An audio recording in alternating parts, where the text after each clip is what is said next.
essa última aula que a gente fez, né?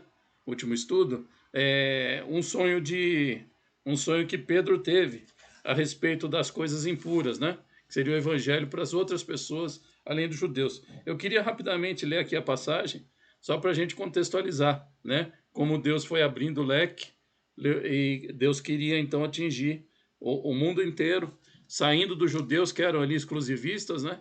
Que eles achavam que tudo era para eles que eram os escolhidos. Deus falou, não, peraí, vai ter mais gente aí na barca, né? Então Deus dá esse sonho para Pedro, né? Está em Atos dos Apóstolos, né? Livro de Atos, capítulo 10, a partir do versículo 9. Tá bom? Eu vou ler rapidamente, não precisam abrir. Diz assim: no dia seguinte, indo eles no caminho, estando já perto da cidade, subiu Pedro ao eirado por volta da hora sexta, a fim de orar. Eirado era uma espécie de sacada que eles tinham, né, em cima das casas. Estando com fome, quis comer, mas enquanto lhe preparavam a comida, sobreveio um êxtase, né? Ele foi tomado aí pelo um poder sobrenatural. Então viu o céu aberto e descendo um objeto como se fosse um grande lençol, o qual era baixado à terra pelas quatro pontas, contendo toda sorte de quadrúpedes, répteis da terra e aves do céu. E ouvindo-se uma voz que se dirigia a ele: levanta-te, Pedro, mata e come. Mas Pedro replicou: de modo nenhum, Senhor, jamais, porque jamais comi alguma coisa comum imunda. Segunda vez a voz lhe falou: ao que Deus purificou, não consideres comum, né? Ou impróprio, né? Sucedeu isto por 3 vezes e logo aquele objeto foi recolhido ao céu. Amém? O que Deus estava dizendo ali, né? Tinha coisas que para Pedro era impuro até então, né? Como que Deus se revelou? Deus se revelou na lei ali, né? Do Pentateuco, dos primeiros livros, né? Levítico, Números, Deuteronômio. Ali tinha lei que falava sobre os alimentos, para não comer nenhum animal, por exemplo, de casco fendido, né? De unha fendida, que seria o porco, né? Um javali, essas coisas todas. Então eles não comiam, né? Era impuro para eles porque a lei dizia. Ali então veio uma visão de Deus. Você veja que o mundo, o tratamento de Deus com a humanidade estava mudando. Deus estava continuando, né, na sua revelação. Então Deus chega para Pedro e fala: olha, a partir de agora você coma esses alimentos. Ou seja, né, vamos expandir os limites do nosso entendimento, da nossa fé. Isso estava no contexto aqui, logo, se a gente ler logo em seguida, então ele veio ali Cornélio, né, alguém que Cornélio mandou para ele, ali em busca dele, em busca de ajuda. Cornélio já era um gentil, já não era um judeu, né? Então ali já você vê que Deus já vai então trazendo pessoas de fora para buscar a verdade, né? Através revelada primeiro aos judeus, mas então dos judeus começava a sair a revelação para o mundo. Amém? Então nesse contexto aí, né? Jesus já havia então sido levado e a igreja começa assim. Deus começa então a agir no início da igreja, né? Então, o que eu queria dizer para vocês, eu acho que nós paramos aqui falando sobre o início das perseguições, né? O início da igreja, e falando aqui sobre o contexto. Então, veja bem, Deus, ele é soberano, né? Sobre toda a história da humanidade. Então, como a Adelaide falou, poxa, mas por que Deus permite acontecer as coisas, né? Então, nós vamos ver um monte de situação agora aqui nesse período da história, que para a gente, assim, são momentos tortuosos, momentos difíceis, mas Deus vai usando todo esse contexto para, de uma forma ou de outra, espalhar, né, o cristianismo, espalhar a verdade, agora a luz, né, o evangelho, que quer dizer boas novas, né? Essas boas novas, ela começava a ser enviada ao mundo, né? Então, nós vimos que logo no início, né, sobre o domínio ali de Nero, né? Houve então aquele incêndio em Roma, né? Muitos atribuem até hoje a Nero, mas sem provas. Então, naquele lá morreu muitos cristãos. Eu ia até pôr aqui, eu não abri nas minhas ilustrações, né, o incêndio de Roma. Deixa eu ver se eu acho aqui. Apesar que, se a gente ficar ilustrando muito, a gente vai perder muito tempo, né? Enfim, tem muitas imagens, né? Vocês acham aí facilmente, né? As imagens, né, do incêndio de Roma. E aqui, eu vou pôr talvez uma aqui, vamos lá.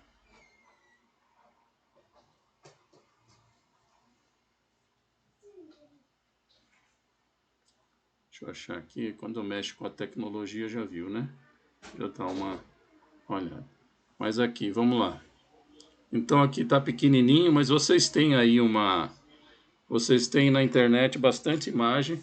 Então esse incêndio de Roma foi aí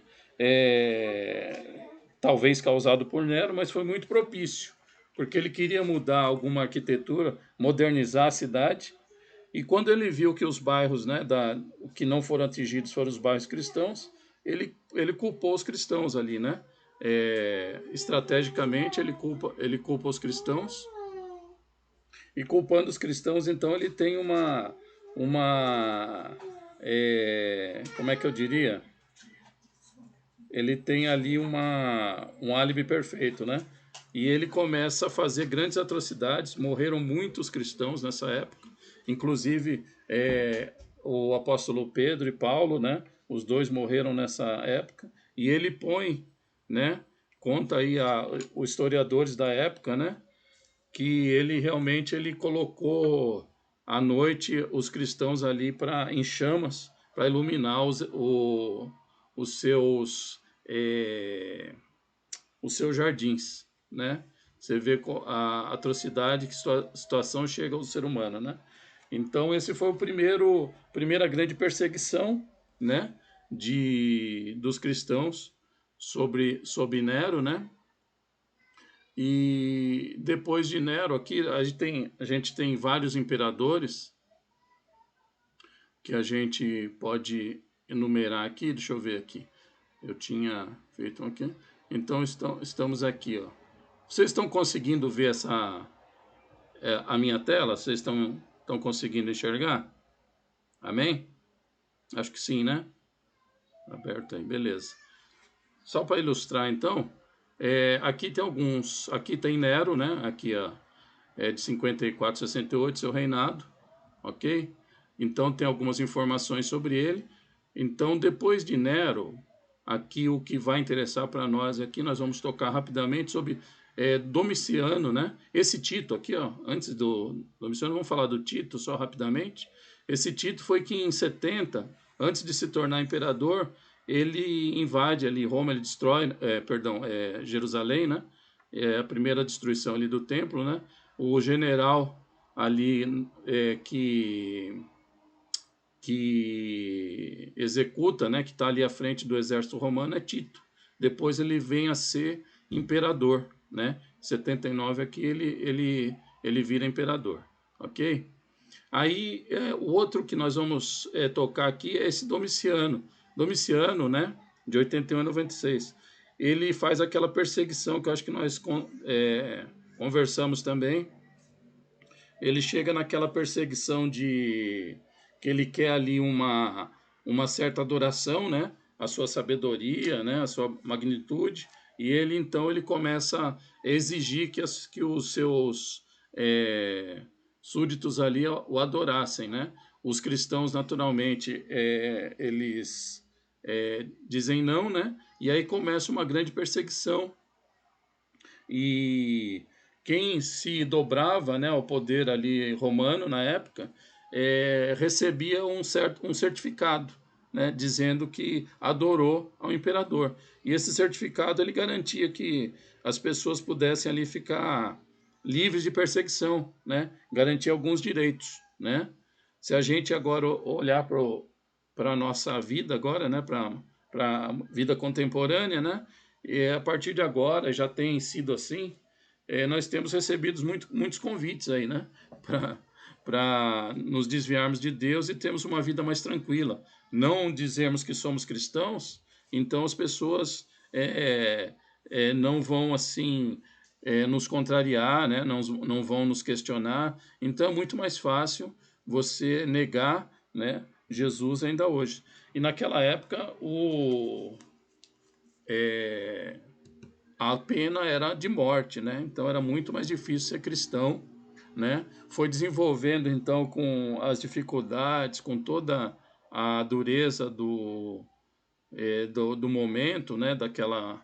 Aquele momento da história ali, foi desenvolvendo um cristianismo muito verdadeiro, né? Ninguém dizia assim, ah, eu sou cristão só para por status, não tinha, né? Ser cristão significa ser perseguido, correr risco de morte, mas o Espírito Santo, né? O Espírito de Deus estava ali presente, mudando vidas, curando pessoas. Então as pessoas morriam por aquela verdade, pelas boas novas, porque a vida dela, a alma dela estavam sendo modificadas, né? Nós vamos ver que o grande é, propulsor do evangelho não eram grandes teólogos, né? Não eram grandes pastores, como a gente tem hoje no mundo, né? A gente tem aí, às vezes, pessoas que a gente diz assim, poxa, fulano de tal prega muito bem, a igreja tal é muito boa, não sei o que. Não, ali as pessoas comuns começaram a levar o evangelho para o mundo, porque o evangelho ele mudava a vida das pessoas, ele mudava, ele curava, ele ressuscitava, as pessoas começavam a ter uma esperança que antes não tinham, né? Então o Espírito de Deus era muito visível no início, porque era um mundo antes sem o Espírito Santo. E Jesus, quando ele inaugura então a presença do Espírito Santo disponível às pessoas, os milagres começam a acontecer, né? E como que era divulgado, né? Tem muitos lugares aí, você vê que a gente estudou Roma, e Paulo, não era Paulo que foi a Roma e criou aquela igreja já existia, né? Em muitos lugares do Império começou a ter igrejas, por quê? Porque todos os cristãos eram chamados a serem, eles davam testemunhos da sua fé, né? Eles contavam as histórias, o que Jesus fez por eles. Olha, eu estava desenganado, eu era leproso, Jesus me curou. Eu era cego, Jesus me curou, né? Eu tinha a família destruída, agora eu tenho família, né? E falavam da esperança. Os cristãos eram reconhecidos como pessoas boas, caridosas. Eles começavam a ajudar pessoas de forma que não era comum naquela época, né? Naquela época não existia o politicamente correto. Então, cada um por si, né? Era a lei ali do mais forte naquele mundo antigo. Mas os cristãos começaram a ajudar os pobres, ajudar os mendigos, né? Muitas crianças eram jogadas fora, né, naquela sociedade, porque é, assim não existia, né, uma lei que obrigasse os pais a cuidar dos filhos. Então, às vezes, quando era mulher, em muitas daqueles povos ali, quando era mulher, às vezes o pai falava: olha, se for homem, você cuida, se for mulher, você joga fora, né? Tem uma carta que eu não me lembro a referência, mas tem uma carta na história do mundo antigo que é assim, uma carta amorosa de um marido para uma mulher. Ele elogia ela, ele fala coisas de amor, e depois ela estando grávida, ele fala: quanto ao nosso filho, se for homem você acolhe, se for mulher você joga fora. Era comum, né? Mas os cristãos eles começaram a ser reconhecidos como aqueles que acolhiam essas crianças. Eles viam as crianças ali largadas, eles começaram a ajudar a adotar as crianças. Eles começaram a fazer caridade, eles começaram a estender a mão para o próximo. E isso foi impactando aquela sociedade. As pessoas então se convertiam pelo testemunho de outras. O coração das pessoas mudavam, né? É o que a gente fala sempre sobre o verdadeiro cristianismo. É assim que começou o cristianismo. O coração das pessoas foi mudando e aquilo lá foi impactando. Esse foi o impacto da primeira igreja. né, do primeiro amor ali. Então você veja que a igreja começou sob o poder do Espírito Santo, como Jesus tinha previsto, né? Então eu vos enviarei o Consolador, ele vos ensinará sobre a justiça, o juízo, o pecado. A gente estava vivendo então sobre essa época.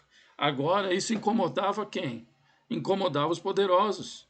É claro, né? Incomodavam aqueles que eram donos do mundo, que dominavam as pessoas, que tiravam a esperança das pessoas para escravizar, né? O que o sistema faz conosco? Ele tira a esperança para nos escravizar. Então, já era assim, sempre foi assim o processo do poder, né, do ser humano. Então, Roma ali, eles agiam, né? Eles amedrontavam e diz um historiador aí, né? Ele fala sobre a religião, né? Ele fala assim, a religião foi sempre tida como, deixa eu lembrar as palavras, sempre tida como verdadeira pelo povo, né? Falsa para os é, falsa para os filósofos, né? Para os inteligentes, falsa, totalmente falsa, e útil para o poder, né? Então a religião era verdadeira para o povão acreditava, os filósofos achavam que era tudo baboseira, que era mentira, como hoje, né? Os inteligentes, eles caçoam daqueles que creem, né? Era a mesma coisa. E os poderosos usavam já a religião, era útil, né? Mas o que Roma começou a perceber? Que o cristianismo era diferente, não porque as pessoas fossem cristãs. Então, para Roma, qualquer religião que as pessoas tivessem era bom. Era bom que as pessoas fossem distraídas por religiões. Mas o problema do cristianismo, dos crentes, dos cristãos, é que eles eram só cristãos, né? Eles eram exclusivistas. Eles não aceitavam outros deuses, eles não aceitavam outras verdades. Isso começou a perturbar o poder. Amém? Porque se você é pagão, né? Se você ali aceita o Deus, um Deus grego, Osíris, sei lá, e de repente vem um Deus romano e você fala, não, também aceito. E vem também um outro, e então você está, né? Você tá ali distraído por toda aquela. Mas os cristãos não, eles começaram a ter uma ética. Eles começaram a dizer assim, isso é certo, isso é errado. Eles começaram a pensar, né? Porque o verdadeiro cristão, ele pensa. Ele fala, olha, isso é bom, isso é ruim. Né? Começam a entender as coisas. Isso começou a perturbar ali, incomodar o, o poder. Então, Domiciliano, como ele estava acostumado a dominar as pessoas, ele falou, não, vocês me adorem aí. Vocês, né, sirvam, façam o que eu quero e sacrifiquem a mim. E as pessoas não sacrificam, não, né? Perdão. O que era adoração? Só um detalhe curioso. Como é que era, o que o imperador queria? Não era sacrifício, não era nada muito difícil, né? Você poderia dizer sim para o governo, simplesmente baixando a cabeça diante da sua imagem e acendendo o incenso. Pronto, você recebia já o certificado, né? Recebia o certificado e estava livre. Mas os cristãos não queriam. Era uma questão de consciência. Amém? Então, muitas vezes, nós achamos que, não, fazer uma coisinha, fazer uma concessão da nossa fé, não tem problema nenhum. Mas saiba que a igreja, ela começou entendendo que não existia nenhum vínculo, né, de possibilidade de você aceitar uma outra adoração.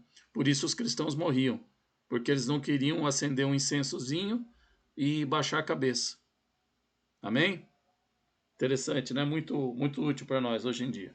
Então, isso. Aí, posso falar uma coisa? Posso falar uma coisa? Mas o cristianismo que a gente estamos a falar é diferente do católico, right? Da Igreja Católica, da Roma Católica Apostólica, right? Da Roma. Porque se a gente for ver, por exemplo, em Portugal tem muitos castelos e todos os castelos tinham uma igreja em que antes de irem para a batalha eles iriam se ali reunir com os cavalos e ali o Papa ou quem estivesse à frente da igreja iria ali e fazeria a missa e abençoaria eles Uhum. antes de irem para a batalha. Então, quer dizer, a Igreja Católica neste ponto seria a igreja que dominaria os reis, Uhum. aqueles grandes, como é que eu vou É, dizer, vai ser, poderosos. vai se tornar Mas isso assim. vem depois. Vai se tornar isso daí. Qual que é o propósito? Eu tô aflito, sabe, Adelaide? Porque eu gosto de dar bastante informação, então eu vi tanta coisa, eu recordei coisas que eu não sabia, eu estudei tanto esses dias aqui, mas a gente não consegue, né? Aliás, não é prudente, a gente Uhum, tem muita coisa que a gente vai passar por cima, mas o que a gente vai uhum, querer, assim, deixar bem claro é que a igreja ela foi mudando por causa de aspectos do ser humano, né? Falhas humanas uhum, e falhas do sistema também, né? Do poder, né? Coisas externas, né? Aspectos externos de outras religiões, outros pensamentos que vão entrando na igreja e vai criando uma modificação até que a igreja perde totalmente o seu sentido original, né? E aí, quando a igreja está perdendo, e não foi uma vez só na história, né? Foram várias vezes na história. Quando a igreja vai perdendo, Deus entra com providência. É isso que nós vamos ver rapidamente, né? Nós vamos ver que Deus levanta uma pessoa, um movimento, um grupo, e esse grupo começa a resgatar a verdade da palavra, e então rompe com aquele erro que está acontecendo, né? Então a Igreja Católica teve seus erros, nós vamos chegar lá, né? No catolicismo romano, né? Que você está falando, né? Mas antes do catolicismo romano tem o catolicismo original, né? Que nós vamos falar rapidamente. Então nós vamos ver que todos os desvios, nós vamos ver que pessoas que fizeram a reforma também, a reforma protestante, também tiveram erros, né? E que foram corrigindo. E então é um desafio para nós hoje a gente prestar atenção, continuar prestando atenção na palavra, para que às vezes o local que a gente está hoje adorando, que a gente considera como uma igreja verdadeira, como um lugar verdadeiro, ele não se desvie amanhã, né? E se ele se desviar, a gente ter a palavra de Deus para a gente colocar no eixo de novo, né? Então nós vamos ver que a igreja ela vai se unir com o poder romano, amém? Aí vai ter uma grande mistura, né? Quando isso acontecer, nós vamos ver alguns aspectos disso rapidamente. Aí nós vamos chegar aí onde você fala, né? Na Idade Média, né? Tá bom? Então beleza. Então, gente, isso aconteceu. O início, então, quando a igreja ainda estava perto de Cristo, aqui nós vamos ver que muita gente ainda conhecia Cristo, né? Aí, quando os apóstolos aqui, que eram testemunhas de Cristo ali, né? Morreram, ainda tem uma segunda geração que conheceu os apóstolos, que andou, que foi discipulado pelos apóstolos. Então, o ensino de Cristo, as verdades ainda perfeitas, né, da palavra de Deus, elas ainda estão na memória e na mente das pessoas. Então as pessoas ainda estão sobre o efeito da própria pregação de Cristo. Nós vamos ver que à medida que o tempo vai passando, vai entrando confusão, vai entrando histórias de fora, religiões. Eles eram ali rodeados de religiões pagãs, né? De mitos, de histórias que não tem nada a ver com o evangelho. E aquilo, num certo sentido, ia tentando entrar na igreja, né? Esse foi o segundo, vamos dizer, o segundo desafio da igreja. O primeiro desafio da igreja era sobreviver à perseguição dos judeus. Amém? Nós vamos ver que a primeira perseguição não foi dos romanos, foi dos judeus. Então, antes aqui de. Você pode pôr aqui, antes de Domiciano, que a gente está falando, né? A gente está aqui em Domiciano, que já é ele ascende aqui em 81 depois de Cristo, né? Vai até 96. Então, antes de Domiciano, quem que perseguia os crentes? Os próprios judeus, né? Porque os crentes, os cristãos, eles creram em Jesus como Messias, mas para os judeus isso era inconcebível, né? Então, Jesus era uma farsa, era o falso Messias. Quem que manda, manda crucificar Jesus? São os romanos? Os romanos que incitam a crucificação de Jesus? Não, né? Roma ali estava fazendo a mediação. Roma queria a Pax Romana, né, que eles chamavam, né? Roma queria resolver os problemas ali, que todo mundo ficasse contente e pagasse os impostos. Só isso. Aí o que que acontece? Os judeus ficaram, não, mas ele é um falso messias, ele é um profano, ele é um herege e tal. Então eles ficaram dizendo ali, acusando Jesus diante dos romanos. Tanto é que Pôncio Pilatos, o que que ele faz? Ele não conseguindo convencer os judeus de deixar Jesus em paz, ele lava as mãos, entendeu?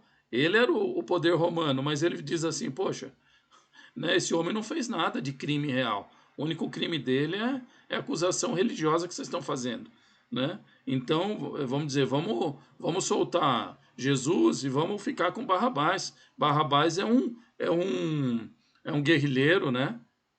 Ele está aqui, ele mata romanos, ele proclama guerra, mas o povo não, o povo queria perseguir Jesus, os judeus. O primeiro inimigo da igreja, então, são os próprios judeus. Amém? E aí Roma, ele está ali tentando, né, apaziguar, perpetuar o seu poder e nada mais. Mas aí com a postura dos cristãos, você sabe que o céu incomoda o inferno, né? O céu incomoda o inferno. Então, os cristãos começaram a exercer muita bondade. Eles começaram a ser considerados homens nobres no seu tratar, né, na sua conduta, pessoas realmente diferenciadas. E isso foi. E eles não aceitavam, né, nenhuma outra dominação, nenhum outro senhor, nem mesmo o, o poder do romano, né? Que tinha ali por trás uma certa adoração, né? Então, os reis, você vai hoje, por exemplo, como é que chama lá? A Coreia do Norte, o ditador da Coreia do Norte, ele quer que o povo tem que adorar ele, né? Tem estátuas lá e o povo tem que adorar ele. É assim o poder, né? Dos ditadores. Então Roma era assim, ela tinha o pessoal, o povo tinha que aceitar o imperador como um enviado de Deus, né? Você vai ver isso aqui pela história da igreja, você vai ver muito isso. Pessoas que dizem assim, não, eu sou a voz de Deus no mundo. Então, as pessoas têm que me ouvir. Então, quando os judeus convertidos começaram a não aceitar isso daí, né? Então, começou a haver um problema para Roma, né? Então, daí vem as perseguições. A primeira foi nessa de Diocleciano, amém? Então, as pessoas começam a ver que tem um problema grande aí, né? Roma começa a ficar preocupada com a situação do desse povo, né, que surge. Agora, uma pergunta que ninguém me fez e vocês deveriam ter me feito. Por que Roma perseguia os cristãos que eram monoteístas, que não adoravam outros deuses, e não perseguia os judeus, que também não adoravam outros deuses? Você já pensou sobre isso? Porque os judeus também não adoravam o imperador. Essa daí passou batida, né? Tá vendo? Sabe o que acontecia? Roma queria o poder. Roma queria ficar bem com todas vamos dizer, os povos dominados. Eles só queriam que o judeu, como todos os outros, como o resto do mundo inteiro, ficasse bonzinho e pagasse os impostos. Então eles consideraram já os judeus como uma sociedade já constituída, já tinha suas normas, o seu monoteísmo ali, né, a sua exclusividade a Deus, somente a Deus, né, Jeová ou Yahvé. Então eles já sabiam que os judeus não adorariam, e eles deixaram os judeus quietos, eles isentaram os judeus de adoração do imperador, né? Porque os judeus eram um Estado. Bem, eles respeitaram aquele lugar que eles estavam chegando. Porém, os cristãos estavam começando agora, falavam, não, esses cristãos aí nós vamos acabar com eles. Nós vamos dominar, eles vão ter que aceitar, né? Então eles perseguiam os cristãos e não perseguiam os judeus. Amém? Então esse é um motivo que às vezes as pessoas pensam, mas por que que os judeus então não eram perseguidos, né? Exatamente por isso, para não criar uma guerra civil ali, né? Não criar uma revolta naquele lugar que era constituído de judeus, né? Só tinha judeu lá. Se Roma impede eles de adorar o seu Deus, de seguir sua religião, então acabou, né? Eles iam ter que matar todos os judeus. Amém? Ok, vamos lá. Então, depois disso, passando rapidamente, vamos ver se a gente passa rapidamente. Depois vem aqui, ó, vamos entrar aqui na listinha dos.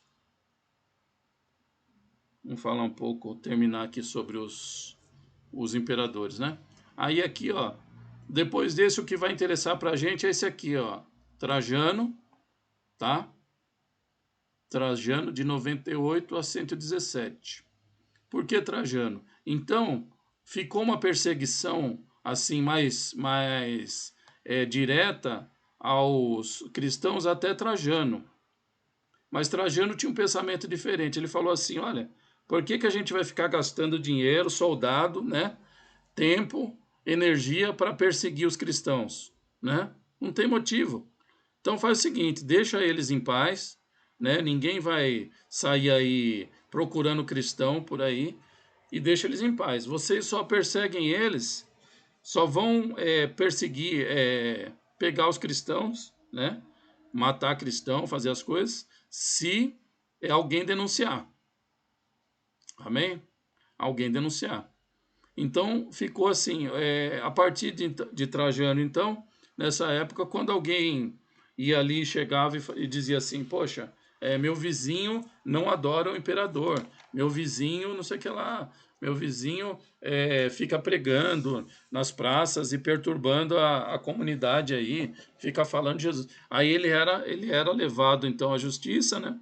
E aí ele podia sim ser condenado, né? Ser preso, ser morto. Mas então os cristãos ficaram teoricamente um pouco mais sossegados, né? Aí em Trajano, nessa época de Trajano, tá? Vamos voltar lá. Então ficou assim uma perseguição mais ou menos, né? Se você tinha um vizinho ali que não gostava de você e você era cristão, você estava na roça, né? Você ia também ser perseguido e morto provavelmente. Mas se não, o império não estava atrás, não estava indo atrás dos crentes, amém? Vamos passar por todos esses aqui, né? Aqui tem. Eu queria achar aqui o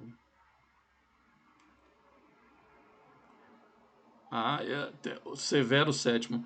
Eu quero contar depois uma história dos mártires, né? Mas vamos só finalizar aqui.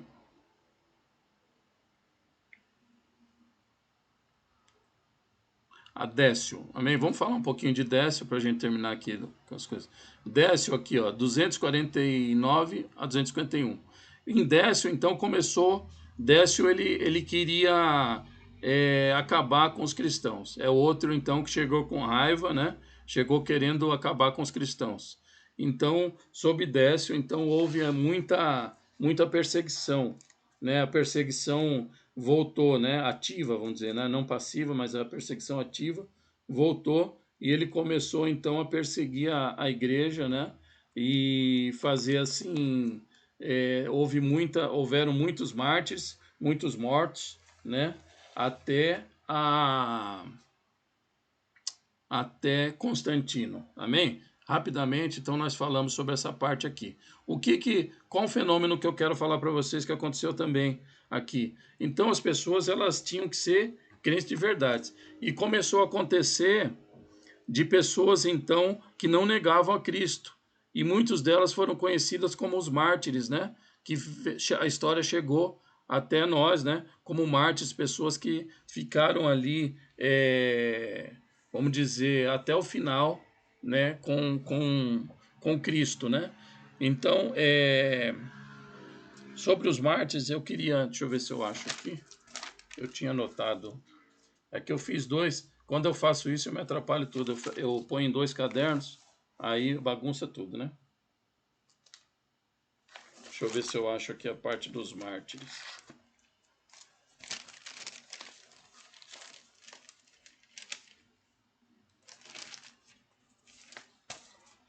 Constantino.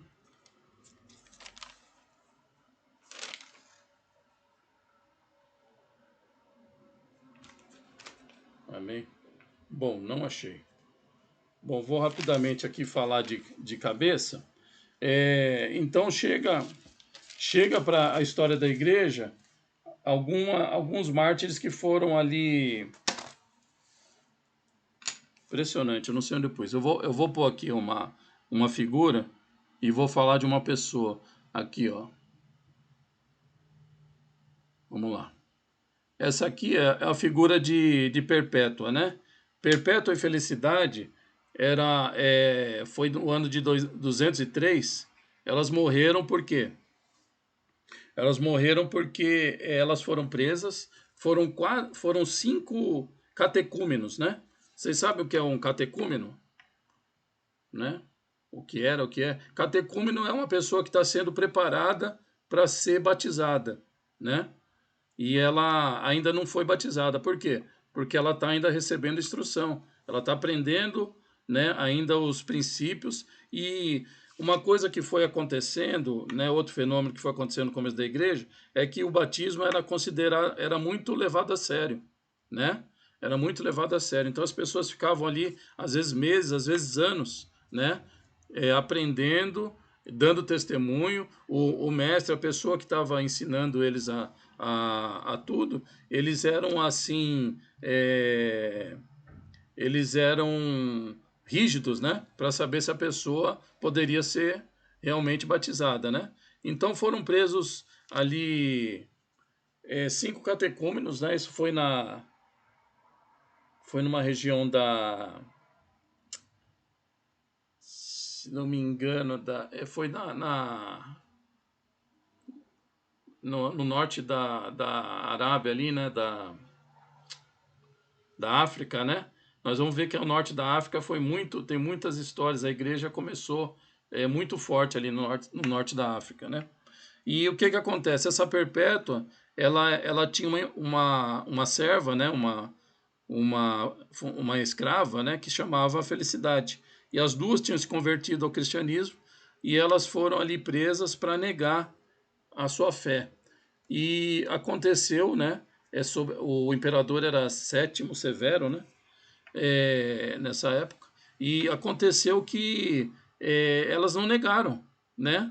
E essa Perpétua era uma família nobre, né? Era uma pessoa com posses. E o pai dela ia na prisão antes dela ser condenada, né? Dela ser condenada à morte. O pai dela ia na prisão com o filho dela e dizia assim para ela: olha, renuncia a Jesus, pensa no seu filho, né? Você pode ser morta, seu filho vai ficar aí sem mãe, né? Pensa no seu filho.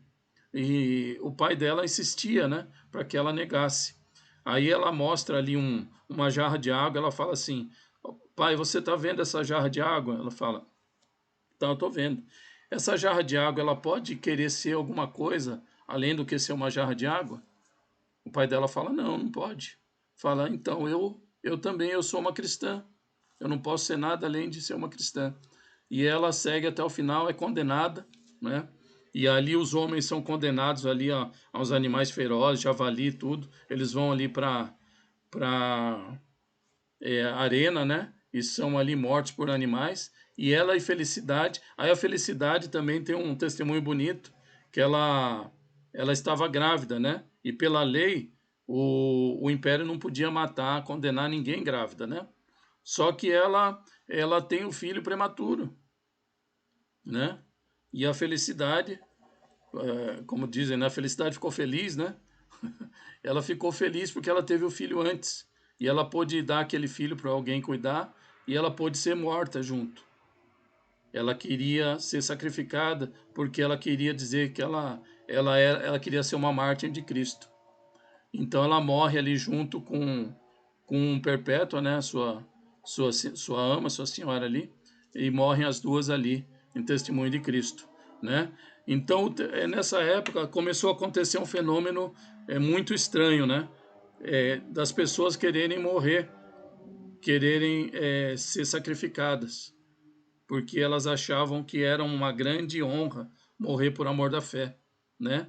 Tanto é que aí os ensinadores, né, os pastores, os bispos, né, eles começaram então a ensinar que, né, as pessoas a não quererem, não desejarem a morte, não procurarem a morte, porque muitos procuravam a morte, né? Tem um deles, se não me engano, Jerônimo, que depois ele vem a ser um grande pai da igreja, né, um defensor da fé, e ele também ele procura a morte, ele fala, não, vou me entregar também, também quero morrer. E a mãe dele esconde as roupas dele, né? E ele não consegue sair porque ele esconde as roupas dele para ele não se entregar. Depois ele vem a ser um grande homem de Deus. Então esse testemunho de Perpétuo é bem conhecido. Tem o testemunho de 40 soldados romanos que são condenados a ficarem numa piscina gelada, né, para morrer ali congelado. E eles ficam cantando, né? 40 soldados de Cristo, 40 mártires, né? 40 soldados de Cristo, 40 mártires. E aí os romanos fizeram do lado, né, uma piscina quentinha para que se eles saíssem dali eles estariam negando, né, a sua fé. E chega uma altura da noite, da madrugada fria, um deles sai da piscina gelada e vai lá para a piscina quente, né? Aí eles começam a cantar 39 soldados de Cristo, 39 mártires de Deus. E o soldado que estava cuidando deles é impactado pela fé deles, né? Começa a ser tomado pelaquela fé tão ali impressionante. E ele tira a roupa e ele vai junto ali para morrer junto. Aí a música volta, 40 soldados de Cristo, 40 mártires de Deus, né? Então tem histórias, a história da igreja produziu ali um fenômeno muito importante né, do ser humano sendo ali impactado por um poder sobrenatural, né? Nada pode explicar a não ser a mão de Deus ali, o Espírito Santo, instigando aquelas pessoas a morrerem, né?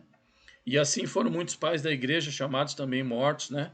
Então, Trajano, que a gente talvez, perdão, sim, Trajano morto, né? Inácio de Antioquia, um pai da igreja, morto também no ano de 107. Policarpo de Esmirna, 155, né? Esse Policarpo também tem uma história interessante dele. É um pai da igreja, não sei se der tempo a gente vai falar. Ele é um homem muito proeminente, muito inteligente, e ele era o que se chamava de apologista, né? Ele era um defensor da fé. Ele defendia o cristianismo das heresias, né? De todas aquelas mentiras que tinham, influências de outras religiões. E quando ele é colocado assim, a autoridade romana, que eu não lembro quem é, pede para ele, fala, olha, nega seu Deus aí né, em público e fica tudo certo, né? Chama os cristãos de herege. Ele fala, beleza. Aí ele chega lá, ele olha para os romanos, para os outros e chama os romanos de herege, né? E então ele é condenado e ele é condenado a morrer numa fogueira. Aí as pessoas, eles falam, vamos amarrar ele para ele não fugir. Ele fala, não precisa me amarrar, eu não vou sair daqui. E ele ali, ele morre, né? Ali glorificando a Cristo. Ele é colocado na fogueira e conta a história que o corpo dele não pegava fogo também, né? O fogo foi ficando ao derredor e ele não pegava fogo. E um soldado romano precisou ir ali e matar ele com as espadadas, né? Então tem muita coisa bonita, muitos milagres que aconteciam nessa época aí. Amém?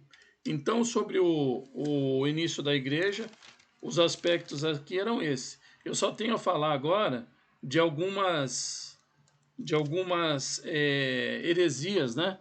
Alguns pensamentos fora do contexto da igreja, né? Do cristianismo, que quiseram ali entrar no meio da igreja, né? Penetrar nos ensinamentos de Cristo. Amém? Vamos ver se a gente passa rapidamente por isso aqui, para a gente entender. Ah, não, perdão, já deu horário, né? Já deu horário aqui. Nossa, hoje eu acho que eu falei demais, né? Muitos detalhes. Eu quero então aproveitar esse momento final para perguntar para você o seguinte: é, vamos tentar ser mais objetivo, né? Eu acho que estou dando muito detalhe, né? Agora, o que que vocês querem mais detalhes, Não, tá bom, tá mais ótimo, e acho que por histórias? mim você pode terminar. É. Pode terminar o resto da história, esse bocado não vai afligir ninguém.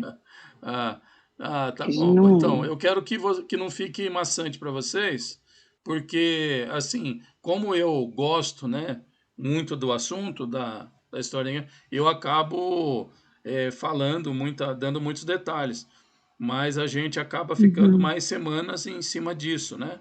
Então, vocês... a gente pode um, falar sobre só aspectos práticos também do que aconteceu, uhum. né? Mas eu acho legal, eu gosto, enfim, Mas só façam. uma coisa, exatamente, se isso acontecia tudo, porquê Deus nunca tomou uma medida de deixar, like, não deixar que isso acontecesse? Like, porque as pessoas, elas mesmo se queriam matar, é porque a gente também tem lá em Portugal, tem no parque em Coimbra, tem os martes, onde tem o soldado com a cabeça lá das pessoas. Eles fizeram até tipo umas capelas no parque, em cada capela tem uma pessoa que foi sacrificada, uma no fogo, outra com a cabeça cortada. Inclusive eu já estive lá nesse parque. Mas por que Deus não evitou que isso acontecesse? Porque Deus não evitou que isso acontecesse. Bom, vamos lá. Sua pergunta, Adelaide, é parecida, né? Eu vejo que isso, desde da outra aula, isso está incomodando. Eu vou tentar, vamos dizer, ajudar mais, né? Vou tentar cooperar no teu raciocínio, porque no final das contas o raciocínio vai ser teu mesmo, né? Então a Porque gente. Deus deixou o Espírito Santo, não foi? Quando Jesus subiu aos céus, ele deixou o Espírito Santo para guiar as pessoas, não foi? Sim, sim. Então, mas quantos. Não foi? Quando os apóstolos estavam todos juntos, ele mandou o Espírito Santo para que eles falassem línguas e saíssem pregando pelo mundo inteiro, certo? Sim. Então, eu acho que uma vez que as pessoas estavam sobre o Espírito Santo, isso, sei lá, acho que podiam ter sido mais protegidas, não é? Isso foi, está certo que o mundo pertence ao diabo, né? Porque a terra é dele, né? Porque Deus deu para ele controlar, não é? Foi quando Deus o mandou à terra. Mas se ele deixou o Espírito Santo, porque ele deixou que tanta maldade acontecesse? É isso que chega um bocadinho assim de confusão, né? Aham. É claro que há certas perguntas que a gente não tem respostas, nem tem o direito sequer de É. questionar, certo? A gente tem o direito de aceitar, porque Deus é Deus e a gente não somos nada. Mas, como ser humano curioso que a gente é, né? A gente tenta entender um pouco mais Uhum. porque é tanta maldade. Tá. As pessoas eram crucificadas, as pessoas eram queimadas vivas em praça pública, eram perseguidos, eram arrastados com carros, quer dizer, era muita maldade. Aham. Então vamos lá. Bom, eu vou falar o que eu enxergo da Bíblia, da verdade, né? Bom, primeiro só colocando em questão uma coisa que você falou. Não foi Deus que deu o mundo para o inimigo, né? A Bíblia conta que Deus fez o mundo para nós, né? Exato, Mas aí no meio do exato, caminho, Deus nos fez a sua imagem e semelhança. Quando Deus nos faz exato. sua imagem e semelhança, não é física. Eu não imagino que a Bíblia está falando de uma imagem física, porque a Bíblia mesmo fala que Deus não tem aparência, né? Não Exato. é homem, né? Então, Deus não tem uma forma física. Deus é espírito. Quando então Uhum, Deus nos faz sua imagem e semelhança e não faz nenhum outro animal, nós percebemos que nós somos diferentes dos outros animais, porque nós temos vontade, nós temos uhum, capacidade de escolha, né? Então nós podemos dizer assim, olha, eu gostaria de, vamos dizer, ter 10 esposas, né? Vamos dizer, uhum, assim, como é que eu diria, humanamente, não, mas assim, é, o meu homem animal gostaria de fazer o que queria. Mas eu entendo que eu preciso respeitar a minha esposa. Eu acredito que o que Deus falou é bom para mim. Então eu pego e me relaciono só com a minha esposa. Uhum. Agora, o meu irmão, que às vezes nasceu comigo na mesma casa, ele pode falar: não, que isso? Para que eu vou ouvir Deus? Isso daí é balela. Então eu vou me relacionar com quem eu quiser. Eu não respeito ninguém. Eu sou assim, Deus me fez assim, Deus que me fez essa vontade que eu tenho, e eu vou fazer o que eu quiser da minha vontade, né? Então, assim, são escolhas. Quando Deus coloca no homem escolhas, Deus coloca a possibilidade do homem errar e ir para o mau caminho, e entregar o mundo ao maligno. Então a Bíblia diz que quando o homem pecou ali, Adão e Eva pecam ali no Éden, então o mundo é dado, né, o poder, o domínio que foi dado para o homem, então ele é transferido para o inimigo. Né? A Bíblia mesmo fala, nós lemos, né, nos nossos estudos aí, que aquele que peca, ele é escravo do pecado. Né? Então o pecado começou a Uhum. dominar sobre nós. Então hoje reina sobre nós, não é nós mais que reinamos, mas é aquele a quem nós servimos, que é o pecado. Então quando o homem ele é dominado pelo pecado, ele começa a agir conforme o pecado. E o pecado na Bíblia tem uma consequência, né? Você planta a maldade, você planta a corrupção e você colhe a corrupção, né? Você planta vamos dizer, é, a rebeldia, que o que nós temos contra Deus quando nós pecamos é rebeldia. Nós colhemos rebeldia. Então, o que nós estamos Uhum. observando no mundo é um mundo caído pelo pecado, não pela vontade de Deus. É um mundo caído porque eu e você, aqueles que creem nessa teologia da Bíblia, acredita que nós entregamos o poder que estava em nossa mão, nós entregamos para o maligno, aquele que nos subjugou pelo pecado. Então hoje o mundo ele não é perfeito e acontecem atrocidades e acontecem mortes, né? A morte veio pelo pecado, né? Adão e Eva não iam morrer. Então nada disso ia acontecer, mas tudo acontece pelo pecado. Então Jesus não é Uhum. aquele que que permite que as pessoas morram nas perseguições, mas Jesus é aquele que manda o seu filho para nos salvar de toda o mal e nos dar um caminho final de salvação, né? Então nós olhamos Uhum. Jesus como aquele que não se conformou com o homem indo para o inferno. Não se conformou com o homem se destruindo, mesmo tendo dito que a alma que pecar, essa morrerá, né? Então, Ezequiel 18, né? A alma que pecar, essa morrerá. Mesmo Jesus tendo dito isso, Deus, ele cria um outro plano, né? Então, nós temos Uhum. que olhar assim, não é porque Jesus permitiu essas coisas que acontecessem, as perseguições e os mártires e as mortes, não. Não, por que que Jesus Deus manda Cristo e nos salva disso tudo?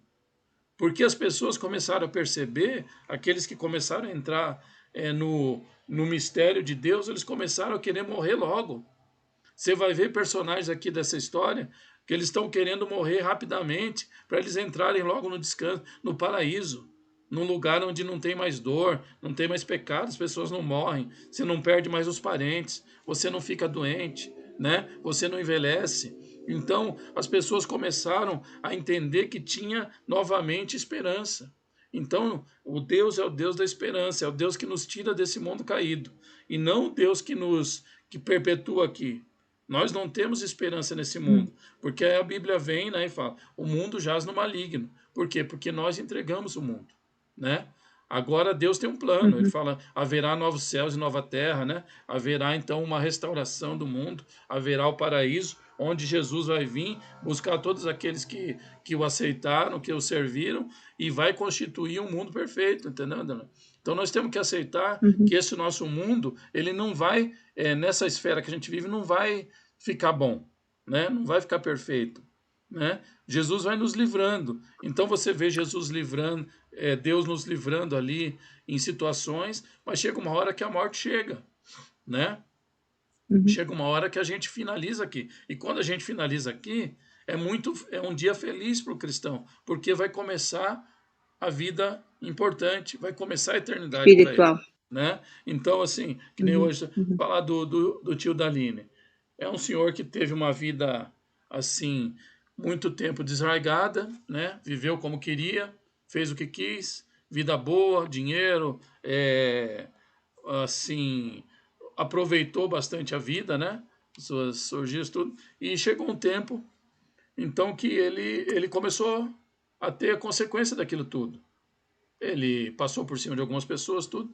E no final da vida dele agora, ele teve muito tempo para refletir e chegar à conclusão que ele precisava perdoar algumas pessoas, que ele precisava se retratar com outras, ele precisava mudar o seu modo de vida, ele precisava pedir perdão a Deus, e Deus foi levando ele. Aí ele foi acometido de um câncer que foi consumindo ele.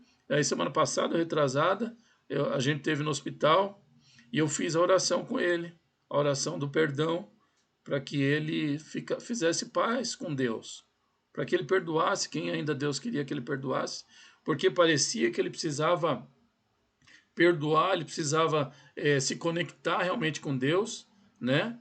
Sair da esfera do mundo, deixar de amar, porque ele ainda queria fazer coisas no mundo, ele tinha projetos, ele precisava abrir mão disso tudo para ele morar no descanso eterno, né? Então ele pôde ali refletir. Agora, se ele fez uma oração sincera, se ele disse, olha, eu já perdoei todo mundo, e se isso foi sincero, amém. Ele está com Deus no céu. Se não foi sincero, sabe? Deus deu oportunidade. E Deus dá oportunidade para nós, sabe, Adriana? Com certeza, essas pessoas que morreram, elas não morreram em vão, né? Elas não morreram em vão, elas morreram em Cristo. Elas morreram para viver eternamente. Aí em Apocalipse tem a história dos mártires dos últimos tempos. Vai haver mártires, sabia? Vai haver mais mártires nos últimos tempos, na última grande perseguição, né? Que é a perseguição aí dos dias da tribulação. E vai haver muitos mártires. E a Bíblia fala que esses mártires vão clamar: Jesus, até quando não vingarás a nossa morte? E Jesus vai ter uma resposta, fala, olha, ainda falta um pouco de mártires ainda morrerem para se juntar a vocês. Então o mal vai ser condenado, né? Então o que você fala, a gente não pode controlar a vontade de Deus, nem os caminhos de Deus. A gente não jamais vai entender tudo, né? A gente teoriza em cima da palavra. Então o que eu digo assim, eu creio num Deus que é totalmente correto. Ele é totalmente, vamos dizer, qual é a palavra? Confiável, né? Você pode crer nas promessas que Jesus deu, que a palavra deu, e elas não falham, né? Então ele é fiel. Essa é a palavra que eu queria. Um Deus fiel para fazer tudo aquilo que ele prometeu na palavra, né?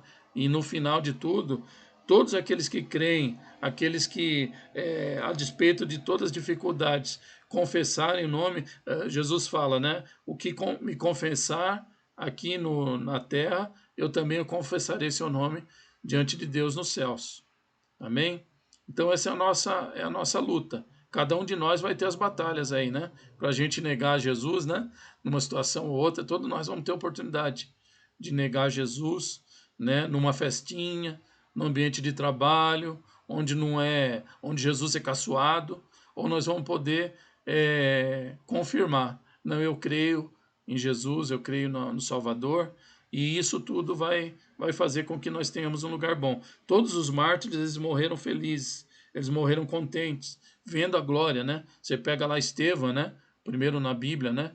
Estevão, lá desde Estevão ele fala, eu vejo os céus abertos, e o Senhor é sentado no seu trono. Ele vê Jesus se levantando para recebê-lo, quando ele está prestes a ser morto pelas perseguições. Então é um aspecto sobrenatural, né? Por mais que a gente fale aqui no âmbito humano, nosso coração realmente não entende a morte, não entende a perseguição, as coisas que Deus permite, mas o nosso espírito pode começar a entender, né? a gente pode começar a se alegrar mesmo nas perseguições, porque a Bíblia fala, né? Quando vos perseguirem, vos injuriarem, mentindo, disserem toda sorte de mal contra vocês, então vocês fiquem felizes, porque será grande o vosso galardão nos céus, né? Amém? Então, irmãos, é isso, né? Nós passamos um pouquinho hoje, mas é bom, viu, Adelaide, que participe. Isso tem no nosso coração, né? Tem no seu coração, tem no meu também. Às vezes a gente fala, né? Meu Deus, por que tudo está acontecendo? Por que que ainda, né? A gente está sofrendo tanto? Oi. Ah, não, eu vi um Davi, quadro ali, eu pensei que era um dedo levantado. não, Então, sou eu aqui, Davi. Ah, pois não. Ah, tem uma ah, mãozinha aqui mesmo, olha que legal. exatamente, eu estou pedindo para falar. Pois não tinha visto, não. Olha, eu achei super interessante a pergunta da Adelaide, muito conveniente, e excepcionalmente você respondeu de uma maneira que faz muito sentido, e na realidade, há muitas pessoas hoje, né, que a gente encontra no cotidiano, perguntam, pô, se Deus existe, então por que estão havendo guerras? Por que isso? Por que aquilo? Isso é uma pergunta muito interessante, uma pergunta que vale a pena perguntar, porque a palavra de Deus diz que sem entendimento não somos nada, né? Não somos nada praticamente. Quando você tem um entendimento da palavra, nesse caso, ou qualquer entendimento de alguma coisa, você sabe a razão, o porquê de muitas coisas. Então, quando a Adelaide perguntou que Jesus ah, se sacrificou por nós e deixou um presente enorme que é o Espírito Santo, né? Então, eu sempre falo, é muito bom a gente saber quem é o Espírito Santo, né? Lógico, e a decisão, Deus é tão bondoso que ele deixou a decisão conosco, né? Então, Uhum, muita gente hoje, mesmo cristãos, aceitam Jesus, tem, o entendimento que Deus, que Jesus deixou o Espírito Santo para que ele siga um caminho de luz, mas, ao mesmo tempo, a decisão é da própria pessoa, né? uhum, E essa decisão ela pode trazer benções como pode trazer a morte, né?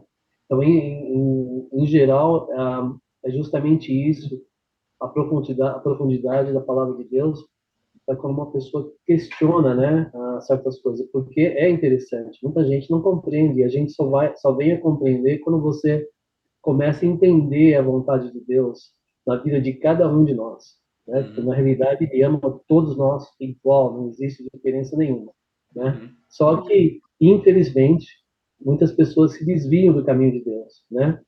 Então, por uma razão ou outra, ou ela segue no caminho errado, ou ela vê que realmente está indo para um caminho sem saída, um caminho de morte, e decide a voltar, né? Ou por si própria, ou começa a se questionar o porquê de tantas coisas, né?